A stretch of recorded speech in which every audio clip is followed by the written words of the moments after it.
Tony Bickert here. Got a problem with my solar system. This time it's not the batteries. They're working fine. It's the inverter, I think. The motor's running, but it's not charging anything. So it's got me a little concerned, of course. I checked the batteries with my little tester there, and they're fine. They're a little over 12 volts where they should be. And the green light's on my controller up there from the solar panel. Okay, so that's the problem. My first step was to go to an auto parts store, and there's usually like 4 or 5 employees in there, and somebody will tell you what's going on.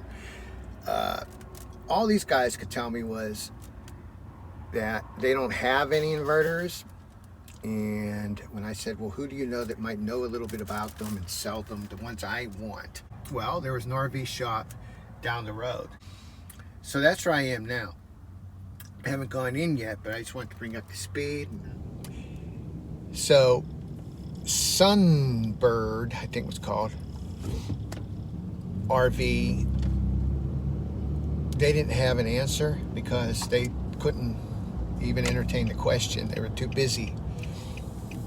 But they did send me to a place called Benlow's. Well, I just came out of Benlow's. If that was Ben in there, he was pretty low. The guy had a little attitude, and I'm wondering, did I also have attitude? Here's what happened. I go in there, told him my story, and he kept backing me up. Like, whoa, what kind of vehicle you have? And I don't like people saying whoa to me too often, you know. He didn't even believe that I had an inverter. When I mentioned my inverter, he said, you sure you don't have a converter? And at that point, I'm like, you know, you want to come outside and look at it? He goes, no, I don't need to go outside. And that's when I kind of snapped a little bit. I'm like, you know what, sir? You don't need to do anything, do you? You could just sit there.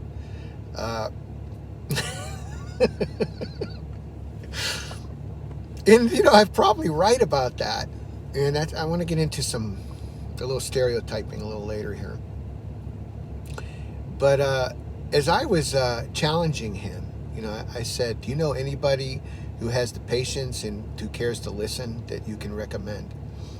And instead of him fighting back, he kind of like rebooted, you know, so I rebooted, and he actually gave me the number of a guy about 100 miles toward the direction I'm going who might have it. So I took the information, and he had a jar of eggs on his desk, really old place. And the eggs were hard-boiled, and they were in some kind of solution, like formaldehyde. I don't know, it was like green. And as I walked out, I couldn't help myself. I'm like, yeah, this place is pretty old, huh? He goes, you don't want to know how old it is. And so I said, yeah, well, I bet those eggs are a lot older, man, you know, on your desk. Jeez. And, you know, he looked and started laughing, but I was already out the door.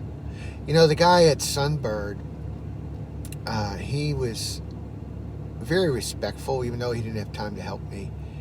And he even stuck his head in my camper. You know, that's a lot.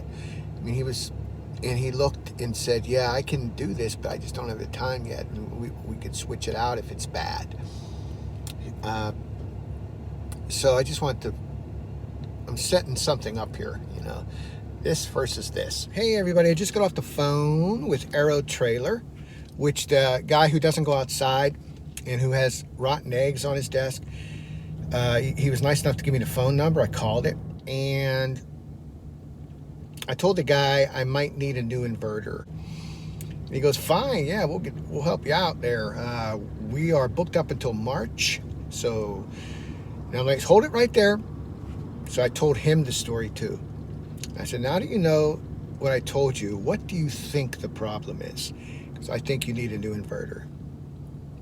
And I'm like, okay, well, I'm heading your way. I might stop there, but even as I said it, I'm going back to the guy from Sunbird. He was the one who actually looked in my truck, even though he was busy. And I'm going to give him my money. Maybe later I'll get into stereotyping. I don't have enough evidence yet. to say, yep, this person did this because he's this color. But I'm starting to get evidence that I think is pretty strong, if you know where I'm going here. Who gives you the time of day, and who is so dang privileged that they don't have to give you anything and they're still getting paid? Here where I'm going here? All right, so back to Sunbird, and I'll let you know. Yeah, so I was thinking the crux of the issue here, as far as the inverter goes, is I don't want to switch out my inverter until I'm sure, or as sure as I can be, to within a reasonable doubt, so to speak, that the inverter is the problem. And that's what the guy from the 100 Mile Out guy, the one who couldn't see me till March, when he heard my story, he said, that sounds like your inverter. So I'm getting evidence of that. So now I'm ready to buy an inverter.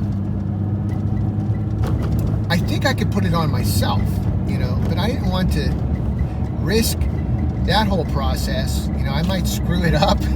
Plus, it might not even be the inverter. I'm pretty sure it's the inverter. So I'm ready to take the risk of screwing it up myself. If the guy at Sunbird is still busy, I'll still buy it off of him. But I might park somewhere near him, you know, and put it on. And then if I screw up, I can come running for him to help me. All right, let me back up first a little here. I'm parked in a park. And I'm parked here. I actually typed in the word shade into the Google Map lady to see if she could find me some shade. But she didn't know what that was. But she did find a park for me, except there's no shade here either. It's kind of a dapply light coming in from a tree with no leaves on it. But the reason I need shade is my phone quit. There's a message on it that said, too hot, you know, your phone's too hot. And I'm like, what's next, you know? And talk about a saga. So I cooled my phone off, and I'm sitting in the park.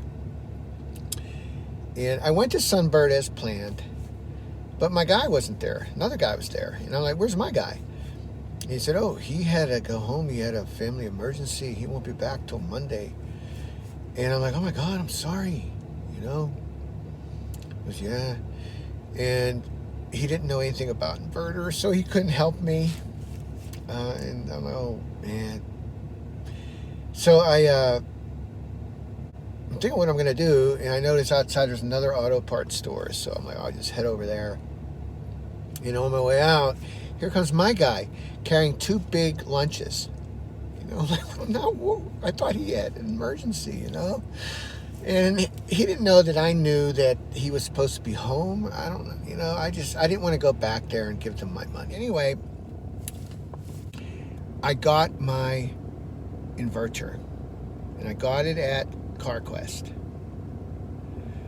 Yeah, you'll find it at CarQuest. Remember, Roy Clark used to sing that. He was shilling for CarQuest after Hee Haw got canceled, I guess. Then he died. But the CarQuests are still there. And they had an 800 watt inverter. It's a different kind of inverter. But it's 800 watts. And there's a warranty, although with electrical parts, I can't bring it back to CarQuest. Now that,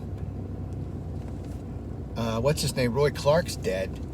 You know, after he died, they don't take electrical parts anymore. You can't return them.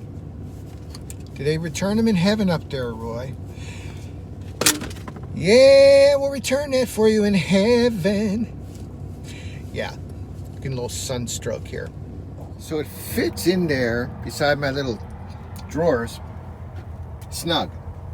But I also reinforced that snugness with Velcro right in there between the inverter and the drawers, so it sticks on the top and the bottom and stays, and to the wall. I wedged in some cardboard there, so it works. Mission accomplished, and I hope you enjoyed the saga that went along with the little task I had. or hope you tolerated it, for those of you who are just interested in the mechanical parts. By the way, my stereotyping, I call it that. What it is I'm exploring my own inner racism and my own, my old instincts to stick with my own kind and to be wary of others. They're old tribal instincts. We all have them. And I think the first part about getting over our inherent racism, and most people do, is to realize that, and I'm always challenging myself to test my stereotypes out.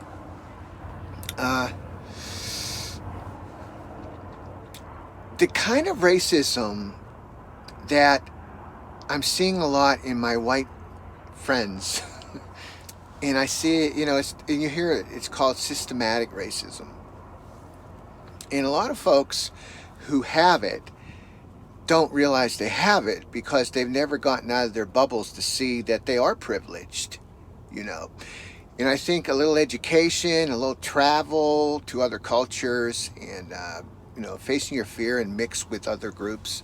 I was thrown into it, in high school. They bused the blacks in. I went straight from Nativity of Our Lord grade school to Perry High, where it was, there were race riots, and I had to stick with the whites at first. I started to realize,